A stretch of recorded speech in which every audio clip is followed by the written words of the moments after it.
ಗೆ ಪರಿಹಾರ ನೀಡುವಂತೆ ಜಿಲ್ಲಾ ರೈತ ಹೋರಾಟ ಸಮಿತಿ ವತಿಯಿಂದ ಮಾರ್ಚ್ 5, 2025ರಂದು ಕಲಬುರಗಿ ನಗರದ ವೀರಶೈವ ಕಲ್ಯಾಣ ಮಂಟಪದಿಂದ ಏನು ನಮ್ಮ ಕಲಬುರಗಿ ಜಿಲ್ಲಾಧಿಕಾರಿಗಳ ಕಚೇರಿವರೆಗೆ ಎತ್ತಿನ ಬಂಡಿಗಳೊಂದಿಗೆ ಬೃಹತ್ ಪ್ರತಿಭಟನಾ ರ್ಯಾಲಿಯನ್ನು ಹಮ್ಮಿಕೊಂಡು ಅಂದು ನಮ್ಮ ಏನು ಜಿಲ್ಲಾಧಿಕಾರಿ ಕಚೇರಿ ಆವರಣದಲ್ಲಿ ಎಲ್ಲ ರೈತರು ಸೇರಿಕೊಂಡು ಬುತ್ತಿ ಬಿಚ್ಚಿ ಪುಂಡಿ ಪಲ್ಯ ಊಟ ಮಾಡಬೇಕು, ಸರ್ಕಾರಕ್ಕೆ ಒಂದು ಗಂಭೀರವಾಗಿ ಪರಿಗಣಿಸಬೇಕನ್ನುವಂಥ ದೃಷ್ಟಿಯನ್ನು ಇಟ್ಕೊಂಡು ಈ ರೀತಿಯಾದಂಥ ಸಾಂಪ್ರದಾಯಿಕವಾದಂಥ ಒಂದು ಪ್ರತಿಭಟನೆಯನ್ನು ನಾವು ಮಾಡ್ತಾಯಿದ್ದೀವಿ.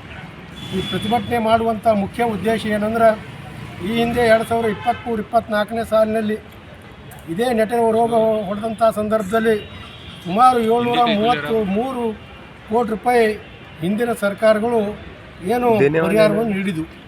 ಆದರೆ ಇಂದು ಕೂಡ ಸುಮಾರು 2 ಲಕ್ಷಕ್ಕಿಂತ ಹೆಚ್ಚು ಇವತ್ತು ನಮ್ಮ ಈ ತೊಗರಿ ಬೆಳೆ ಆಗಿರ್ಬೋದು, ಹೆಸರು ಉದ್ದು ಆಗಿರ್ಬೋದು, ನೆಟೆ ರೋಗ ಹೊಡೆದು ಇವತ್ತು ಹಾಳಾಗಿದ್ದರಿಂದ ಈ ಒಂದು ಬೆಳೆಗಳಿಗೆ ಪರಿಹಾರ ಇಲ್ಲಿವರೆಗೂ ಕೂಡ ಯಾರೂ ಕೊಟ್ಟಿಲ್ಲ. ಈ ಹಿಂದೆ ನೆಟೆ ರೋಗ ಹೊಡೆದಂಥ ಸಂದರ್ಭದಲ್ಲಿ ಪರಿಹಾರ ಕೊಡಿಸೋ ಸಲುವಾಗಿ ನಮ್ಮೆಲ್ಲ ರೈತರು ಹೋರಾಟದ ಮಾಡಿದಂಥ ಪ್ರತಿಫಲವಾಗಿ ಮತ್ತು ಈಗಿನ ಜಿಲ್ಲಾ ಉಸ್ತುವಾರಿ ಮಂತ್ರಿಗಳಾದಂಥ ಶ್ರೀ ಪ್ರಿಯಾಂಕಾ ಖರ್ಗೆಜಿಯವರು, ಶರಣಪ್ರಕಾಶ್ ಪಾಟೀಲ್ಜಿಯವರು, ಏನು ನಮ್ಮ ಅಲ್ಲಂಪ್ರಭು ಪಾಟೀಲ್ ಅವರು, ತಿಪ್ಪಣ್ಣ ಕಂಕರು, ಇನ್ನಿತರ ಎಲ್ಲ ಏನು ಜನಪ್ರತಿನಿಧಿಗಳು ಸೇರಿಕೊಂಡು ಹೋದ ವರ್ಷ ಪರಿಹಾರಕ್ಕಾಗಿ ಇವತ್ತಿನ ದಿವಸ ಏನು ಜಿಲ್ಲಾಧಿಕಾರಿಗಳ ಕಚೇರಿ ಮುಂದೆ ನೆಟೆ ರೋಗ ಹೊಡೆದಂಥ ಏನು ತೊಗರಿ ಬೆಳೆಗಳನ್ನು ಪ್ರದರ್ಶನ ಮಾಡುವ ಮುಖಾಂತರ ಸರ್ಕಾರದ ಮೇಲೆ ಒತ್ತಡ ತಂದು 733 ಕೋಟಿ ರೂಪಾಯಿ ಪರಿಹಾರವನ್ನು ಕೊಡಿಸಿದಲ್ಲಿ ಇವತ್ತು ಅವರು ಸಹಾಯ ಮಾಡಿದರೆ ಅವರಿಗೆ ಅಭಿನಂದನೆಗಳು. ಆದರೆ ಅದೇ ಇವತ್ತಿನ ದಿವಸ ಅವರು ಆ ಸಂದರ್ಭದಲ್ಲಿ ಅವರು ಸರ್ಕಾರದಲ್ಲಿ ಇರಲಿಲ್ಲ. ಆದರೆ ಇವತ್ತಿನ ದಿವಸ ಸರ್ಕಾರದ ಭಾಗವಾಗಿ ಅವರೇ ಇದ್ದಾರೆ. ಅವ್ರು ಏನು ಹೇಳಿದ್ದಾರೆ ಅದೇ ಆಗ್ತದೆ. ಅದಕ್ಕೆ ನಮ್ಮ ವಿನಂತಿ ಏನದಪ್ಪ, ಜಿಲ್ಲಾ ಉಸ್ತುವಾರಿ ಮಂತ್ರಿಗಳಿಗೆ ಮತ್ತು ಶರಣಪ್ರಕಾಶ್ ಪಾಟೀಲ್ ಇನ್ನಿತರ ಎಲ್ಲ ಜನಪ್ರತಿನಿಧಿಗಳಿಗೆ ಏನು ತಮಗೆ ಬದ್ಧತೆ ಇದೆ ಈ ಒಂದು ರೈತರ ಬಗ್ಗೆ ಈ ಹಿಂದೆ ತಾವು ಮಾಡಿದಿರಿ, ಅದೇ ಬದ್ಧತೆ ಇವತ್ತು ತೋರಿಸಿ ನಮ್ಮ ಏನು ರೈತರಿಗೆ ಪರಿಹಾರವನ್ನು ಕೊಡುವಂಥ ಕೆಲಸವನ್ನು ಕೂಡ ನೀವು ಮಾಡಬೇಕು.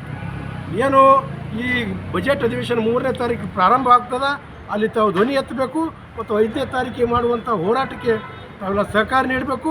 ಅಲ್ಲಿ ಪರಿಹಾರ ಘೋಷಣೆ ಮಾಡುವವರೆಗೂ ಕೂಡ ನಾವು ಹೇಳೋದಿಲ್ಲ ಎನ್ನುವಂಥ ಸಂದೇಶವನ್ನು ನಮ್ಮ ಮುಖಾಂತರ ನಾವು ಕೊಡ್ತಾ ಇದ್ದೀವಿ. ಮೊನ್ನೆ ತಮಗೆ ಹೇಳಿದ ಹಾಗೆ ಪತ್ರಿಕಾಗೋಷ್ಠಿಯಲ್ಲಿ ಹೇಳಿದಾಗೆ ನಾವು ಎತ್ತಿನ ಬಂಡಿಯಿಂದ ವಿನೂತನವಾಗಿ ನಾವು ಆಂದೋಲನ ಮಾಡಬೇಕಾಗಿದೆ ಸರ್ಕಾರದ ವಿರುದ್ಧ ಅಂತಕ್ಕಂಥದ್ದು ಮಾತಾಡಿದ್ವಿ ನಾವು ರೈತ ಹೋರಾಟಗಾರರಿಂದ. ಯಾವಾಗ ನಾವು ಪ್ರವಾಸ ಮಾಡಿ ಈ ಜಿಲ್ಲೆಯ ತಾಲೂಕಿನ ಆಯಾ ಗ್ರಾಮಗಳ ಪ್ರಮುಖ ಗ್ರಾಮಗಳಲ್ಲಿ ಎತ್ತಿನ ಬಂಡಿಯಲ್ಲಿ ಅಲ್ಲಿ ಸಂಪರ್ಕ ಮಾಡಿ ರೈತನ ಸಂಪರ್ಕ ಮಾಡಿದಾಗ ನಮಗೆ ಅನುಭವ ಇತ್ತು ನಾವು ದೊಡ್ಡ ಪ್ರಮಾಣದ ಆಂದೋಲನ ಮಾಡ್ತೇವೆ ಅಂತಕ್ಕಂಥದ್ದು. ಇದನ್ನು ಪತ್ರಿಕಾಗೋಷ್ಠಿ ಮಾಡಿದ ನಂತರ ನಾವು ಏನು ಗೆಸ್ಟ್ ಹೌಸ್ನಾಗ ಸಭೆ ಕರೆದೀವಿ, 200-300 ಜನ ಅಲ್ಲಿ ಏನು ಸೇರಿತ್ತು, ಅತ್ಯಂತ ಪ್ರಮುಖ ರೈತರು ಅವ್ರು ಸೇರಿದ್ರು. ಅವರು ಕೂಡ ಈ ಸಂಪೂರ್ಣ ಬೆಂಬಲ ಮಾಡಬೇಕು ಅಂತಕ್ಕಂಥದ್ದು. ಯಾಕೆ ಬೆಂಬಲ ಮಾಡಬೇಕಂದ್ರೆ ನೆಟೆ ಹೋಗಿರ್ತಕ್ಕಂಥ ತೊಗರಿಗೆ ಸಾಕಷ್ಟು ಸಾವಿರಾರು ಕೋಟಿ ರೂಪಾಯಿ ಅತಿವೃಷ್ಟಿ ಅನಾವೃಷ್ಟಿ ಹಾಳಾಗಿರೋದ್ರಿಂದ ಅದನ್ನು ನೀವು ತಕ್ಷಣ ಏನದ ಪರಿಹಾರ ಕೊಡ್ರಿ ಅಂತಕ್ಕಂಥದ್ದು ಕೇಳ್ತಕ್ಕಂಥ ಒಂದು ವ್ಯವಸ್ಥೆಯನ್ನು ಇದು ಆಂದೋಲನದಲ್ಲಿದೆ. ಬಹುಶಃ ನಾವೇನು ಮಾಡಿದ್ದೀವಿ, ಅಲ್ಲಿ ನಾವು ರೈತರಿರೋದ್ರಿಂದ ರೈತರಿಗೆ ಯಾವಾಗಲೂ ರೆಸ್ಪೆಕ್ಟ್ ಇಲ್ಲ, ಅಂದರೆ ಮರ್ಯಾದೆ ಇಲ್ತಕ್ಕಂಥದ್ದು ರಾಜನೀತಿಯಲ್ಲಿದೆ, ಅಧಿಕಾರಿಗಳು ಅದೇ ಥರ ಮಾಡ್ತಾರೆ. ಅದಕ್ಕಾಗಿ ನಾವೇನು ಮಾಡಿದೆವು, ಆಳುವ ಪಕ್ಷ ಮತ್ತು ಕೇಳುವ ಪಕ್ಷ, ಶಾಸಕರಿರ್ಬೋದು, ಮಂತ್ರಿಗಳಿರ್ಬೋದು, ವಿಧಾನ ಪರಿಷತ್ ಸದಸ್ಯರಿರ್ಬೋದು, ಇವೆಲ್ಲರೂ ಗಮನಕ್ಕೆ ತಂದಿದೆ. ನಾವು ಲೆಟರ್ ಮೂಲಕ ತಾವು ಕೂಡ ಸಹಕಾರ ಮಾಡಬೇಕು. ಯಾಕಪ್ಪ ಅಂದ್ರೆ ಎತ್ತಿನ ಬಂಡಿ ಹೋದ್ಮೇಲೆ ರೈತರು ಎತ್ತಿನ ಬಂಡಿ DC ಕಚೇರಿ ಎದುರುಗಡೆ ಹೋದರೆ ಬ್ಯಾರಿಕೇಡ್ ಇಡೋದು, ಪೊಲೀಸರಿಗೆ ಹಚ್ಚಿ ಬೆದರಿಸೋದು, ಗಲಾಟೆ ಮಾಡಿದ್ರೆ ನಮಗೇನರ ತೊಂದರೆ ಆದ್ರೆ ತಾವೇ ಕಾರಣೀಭೂತ ಆಗ್ತೀರಿ. ಬಹುಶಃ ನಾವು ಶಾಂತಿಯುತವಾದಂಥ ಆಂದೋಲನ ಮಾಡೋಕ್ಕೆ ನಾವು ರೆಡಿ ಆಗಿದ್ದೆವು. ನಮಗೇನು ಬೇಕು, ಪರಿಹಾರ ಬೇಕು. ನಾವು ಪರಿಹಾರಗೋಸ್ಕರ ಇದನ್ನು ಹೋರಾಟ ಮಾಡ್ತಾಯಿದ್ದೇವೆ. ನಾವೇನು ರಾಜಕೀಯ ಮಾಡ್ತಾಯಿಲ್ಲ, ಏನಿಲ್ಲ. ಇದು ರಾಜಕೀಯದ ಹೋರಾಟ ಅಲ್ಲ, ಅದು ಓಟ್ ಯಾರಿಗಿರೇ ಹಾಕಲಿಕ್ಕೆ. ಆದರೆ ರೈತರು ನಾವು ಅದೇ ಹೇಳಿದ್ದೆ, ನಾವು ಹಳ್ಳಿಗೆ ಹೋದಾಗ ನೀವು ಓಟ್ ಯಾರಿಗಿರೇ ಹಾಕ್ರಿಪ್ಪ, ಈ ರೈತರು ಸಮಸ್ಯೆ ಅದ ಬರ್ರಿ ಅಂತಕ್ಕಂಥದ್ದಕ್ಕೆ ಎಲ್ಲರೂ ಸಂಪೂರ್ಣವಾಗಿ ಕೂಡ ಜನ ಒಪ್ತಾ ಇದ್ದಾರೆ. ಹಾಗಾಗಿ ಅಲ್ಲಿ ಬ್ಯಾರಿಕೇಡ್ ಹಾಕೋದು, ಪೊಲೀಸರು, ಕಮಿಷನರು, SPR ಅಲ್ಲಿ ಯಾರೇ ಅಲ್ಲಿ ನಮಗೆ ದಬಾಣಿಕೆ ಹಾಕೋದು ಮಾಡಬಾರ್ದು. ಒಂದು ವೇಳೆ ಏನಾದರೂ ಅಹಿತಕರ ಘಟನೆ ಏನಾರೇ ಆದರೆ ನೀವು ಸರಿಯಾದ ರೀತಿಯಲ್ಲಿ ನಮಗೆ ರೈತರಿಗೆ ಸೆಕ್ಯೂರಿಟಿ ಕೊಟ್ಟಿಲ್ಲ ಅಂತಕ್ಕಂಥದ್ದು ನಾನು ಇವತ್ತಿನ ದಿವಸ ಹೇಳ್ತೇನೆ. ಯಾಕಂದರೆ ಒಬ್ಬ ಮಂತ್ರಿಗಳು ಬಂದರೆ ನೀವು ಸೆಕ್ಯೂರಿಟಿ ಕೊಡ್ತೀರಿ, ಪೊಲೀಸರು, ESI PSI ಅನ್ಕೋತ. ನಾವು ಅನ್ನ ಹಾಕ್ತಕ್ಕಂಥ ರೈತರಿಗೆ ಯಾಕೆ ಸೆಕ್ಯೂರಿಟಿ ಬೇಡ? ಅಲ್ಲಿ ಪಿನ್ ಟು ಪಿನ್ ನಾವು ಎಷ್ಟು ರೈತರು ಇರ್ತೇವೆ ಅಷ್ಟು ಪೊಲೀಸ್ನವ್ರು ಅಲ್ಲಿ ಇರ್ರಿ, ನಮಗೆ ಕಾಯಿರಿ, ಜಾಕ್ ಮಾಡಿರಿ. ಯಾಕಂದ್ರೆ ದೇಶಕ್ಕೆ ಅನ್ನ ಹಾಕ್ತಕ್ಕಂಥವ್ರು ನಾವು ನಮಗೆ ಡಿಗ್ರೇಡ್ ಮಾಡೋದು ಸರಿಯಲ್ಲ.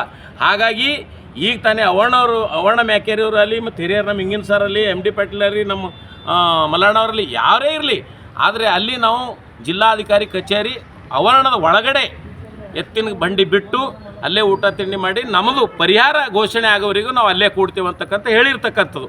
ಅದು ಎಷ್ಟು ಮಟ್ಟಿಗೆ ಸರಿ ಆಗ್ತದೆ ನೋಡೋಣ. ಆ ಹೋರಾಟಕ್ಕೆ ಎಲ್ಲರೂ ಇವತ್ತಿನ ದಿವಸ ಏನದ ಯಶಸ್ವಿಯಾಗಿ ಕಾರ್ಯಕ್ರಮ ಮಾಡಾರ ಅಂತ ಹೇಳಿದರೆ ಈಗ ತಾನೇ ನಾವು ಪತ್ರಿಕಾಗೋಷ್ಠಿ ಮಾಡುವಾಗ ಬರಾಗ ಕೆಲವು BJP ಶಾಸಕರು, BJP ಮುಖಂಡರು, ಮಾಜಿ ಶಾಸಕರು ಕೂಡ ಇದ್ದರು. ನಮಗೆ ಅವರೇ ಹೇಳಿದರು ಸ್ವಂತ, ನೋಡಿ ನಾವು ಈ 5ನೇ ತಾರೀಕೇನು ಆಂದೋಲನ ಮಾಡ್ತಾಯಿದ್ರೆ ಆ ಆಂದೋಲನಕ್ಕೆ ನಾವು ಸಂಪೂರ್ಣ ಬೆಂಬಲ ಇದ್ದೇವೆ ಅಂತ ಭಾರತೀಯ ಜನತಾ ಪಾರ್ಟಿಯವರು ಹೇಳಿದ್ದಾರೆ. ನಾವು ಇನ್ನೊಂದು ಅವ್ರು ಹೇಳಿದ್ರಂತಲ್ಲ, ಕೆಲವು ಹಿರಿಯ ಮಂತ್ರಿಗಳು ಕೂಡ ನಮಗೆ ಇಲ್ಲ ಇದು ಭಾಳ ಒಳ್ಳೆಯದದ ಅಂತಕ್ಕಂಥ